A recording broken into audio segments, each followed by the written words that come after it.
Well, this is a time I love to reflect on our achievement for our students, because you know, ultimately we're here to make sure all our students succeed. But if we look at this word cloud, what we'll see is some of the innovations we've put in place the last few years to make sure our students are achieving at the highest standard. What you'll see, the biggest word is collaboration. Along with collaboration comes small learning communities and teaming, because that's what we're doing.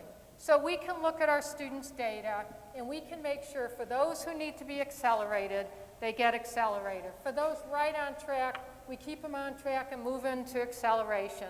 And for our kids who need some interventions, we provide powerful interventions. So now it's time to look at some of our data. Let's begin by looking at our third grade reading. What you'll see, Springfield is the blue line, and we're outpacing the state. And most important, the trajectory is going up. And I know it will just continue to go up and up and up. But let's take a look at this.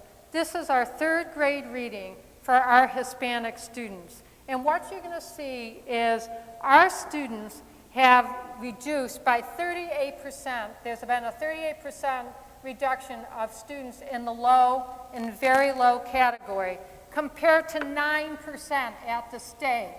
We rock, right? But we're not done. There's a 7% increase in our achievement in all of our middle school, 6th to 8th grade, and a 41% reduction of students in the low or does not meet category. Now let's take a look at achievement at all of our 6th graders and how many have increased to the meet and exceed standard. We have increased by 18% compared to 8% at the state level. The next category I want you to look at is the achievement of all 6th graders. Again, let's look at how many students have we gotten out of the low or very low categories. We've reduced that by 52% compared to 28% at the state level. Now you know that our response to intervention, one key aspect of that was to make sure that our special education students were achieving. Well, take a look at this piece of data. 76% increase in the meets and exceeds category. But another piece of data, which in my mind is one of the most important, is the reduction in dropout rates. Because we know when we get students to our schools, with our skill and commitment, we can teach them. Look at that amazing drop in dropout rate for all students, African American students, Native American students, and Hispanic students. Now you've seen our achievement results, and you've heard about the initiatives we do internally to get those results. But we also have gotten those results because of the wonderful partnerships we have who are ensuring that we reach our vision. Every student or graduate prepared for a bright and successful future. Another partner we have this year that we're welcoming to the district is Willamette Leadership Academy. Now, many of you have probably heard about this. It used to be housed in another school district, but it outgrew the building it was in. Now, Willamette School Leadership Academy focuses on leadership and it focuses on discipline. And we learned some very interesting things when they came to visit our wonderful school board. First of all, we learned that 25% of the students who attended Willamette Leadership Academy were from Springfield. And you know we like to educate Springfield children in Springfield, so we just brought the Willamette Leadership Academy over here to Springfield.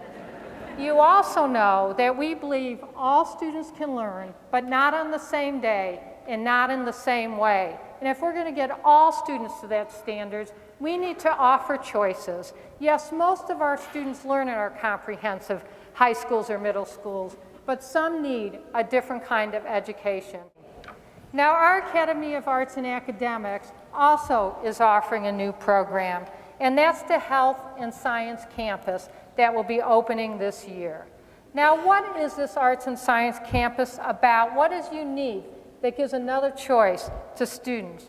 This is a program where kids will be immersed from the minute they get there to the minute they leave around health and science. Everything will be integrated into their subjects.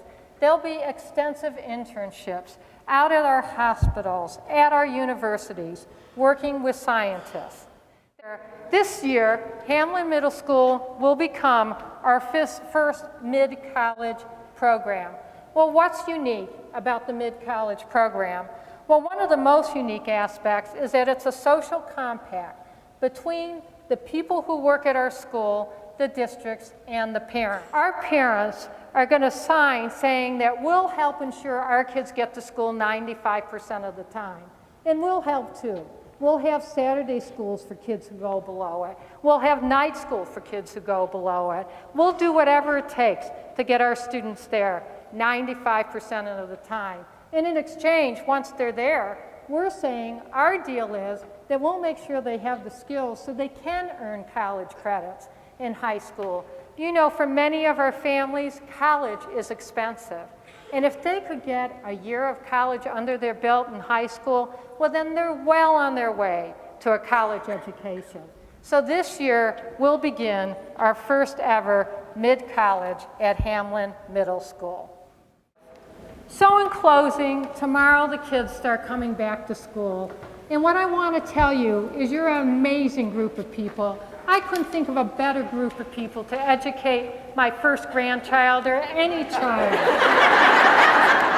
So what I want to say to you is there's just one word that describes you, and that word is wow.